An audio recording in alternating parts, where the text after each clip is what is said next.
Rusia, sebuah negara yang pernah menjadi pusat kekuatan dunia melalui Uni Soviet, mengalami keterpurukan besar setelah runtuhnya sistem itu pada tahun 1991, menandai berakhirnya lebih dari 7 dekade pemerintahan komunis.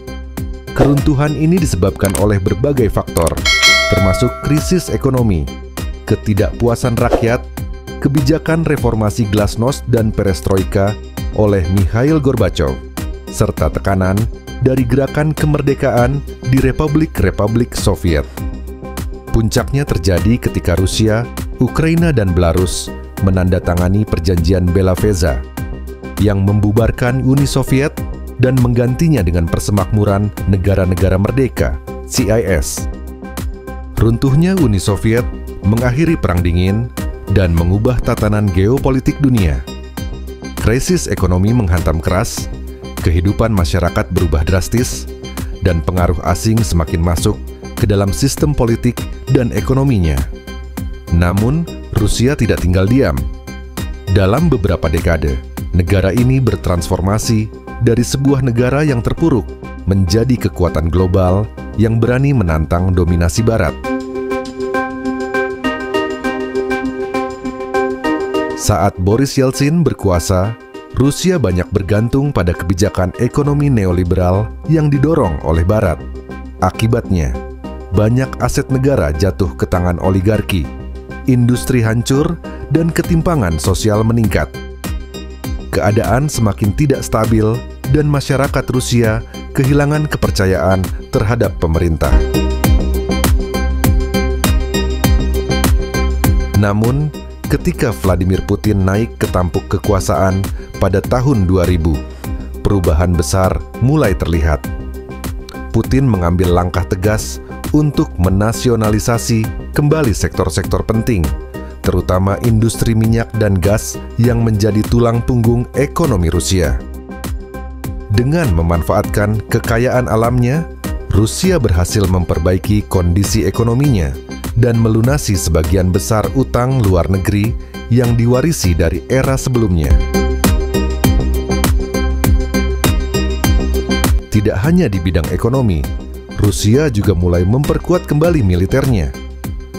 Setelah bertahun-tahun mengalami degradasi akibat kurangnya pendanaan dan peralatan usang, Rusia berinvestasi besar-besaran dalam teknologi pertahanan. Senjata canggih seperti sistem pertahanan udara S-400 dan rudal hipersonik mulai dikembangkan.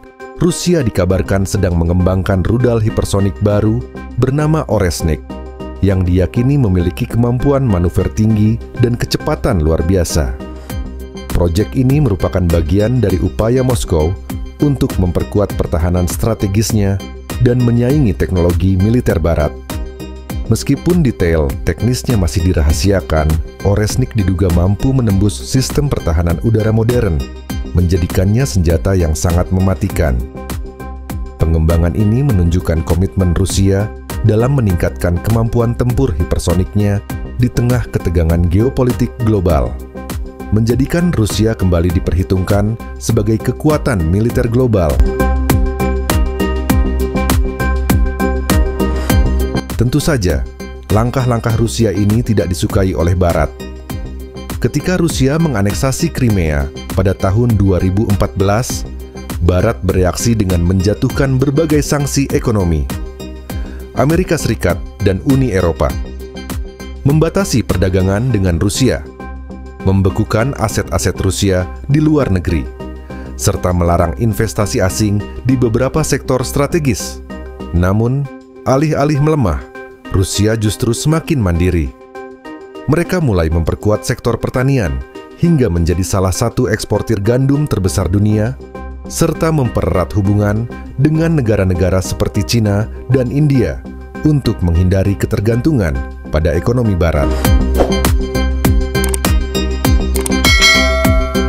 Dalam konflik geopolitik, Rusia juga menunjukkan ketahanannya. Rusia dilaporkan telah mendirikan pangkalan militer baru di Libya, memperluas kehadirannya di Afrika Utara. Pangkalan ini diduga berlokasi di wilayah timur Libya, di bawah kendali pasukan Jenderal Khalifa Haftar. Keberadaan pangkalan ini memperkuat pengaruh Moskow di kawasan tersebut, terutama dalam persaingan geopolitik dengan Barat.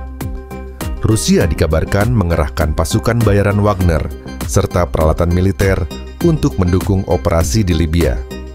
Langkah ini menuai perhatian internasional, terutama dari Amerika Serikat dan NATO, yang khawatir akan meningkatnya pengaruh Rusia di Mediterania. Di Ukraina, Rusia terus memainkan peran strategis dalam konflik yang berlangsung hingga saat ini. Kini, meskipun tekanan dari Barat masih terus berlangsung, Rusia tetap bertahan. Negara ini terus beradaptasi dengan situasi global yang berubah, memperkuat ekonomi domestiknya, dan membangun aliansi strategis dengan negara-negara yang tidak ingin tunduk pada dominasi Barat.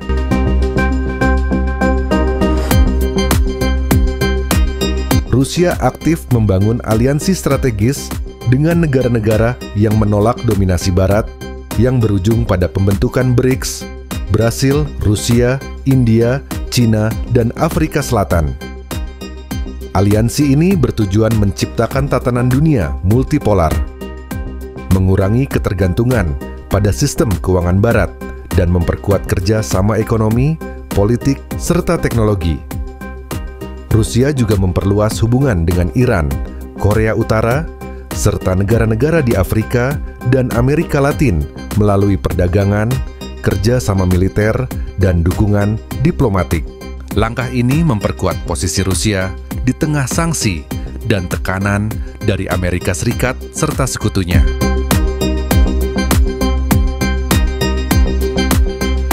Pertanyaannya, bagaimana masa depan Rusia? Apakah mereka akan terus bertahan dan semakin kuat, atau tantangan baru akan menggoyahkan posisi mereka? Tulis pendapat kalian di kolom komentar. Jangan lupa like, subscribe, dan nyalakan lonceng notifikasi untuk konten menarik lainnya. Sampai jumpa di video selanjutnya.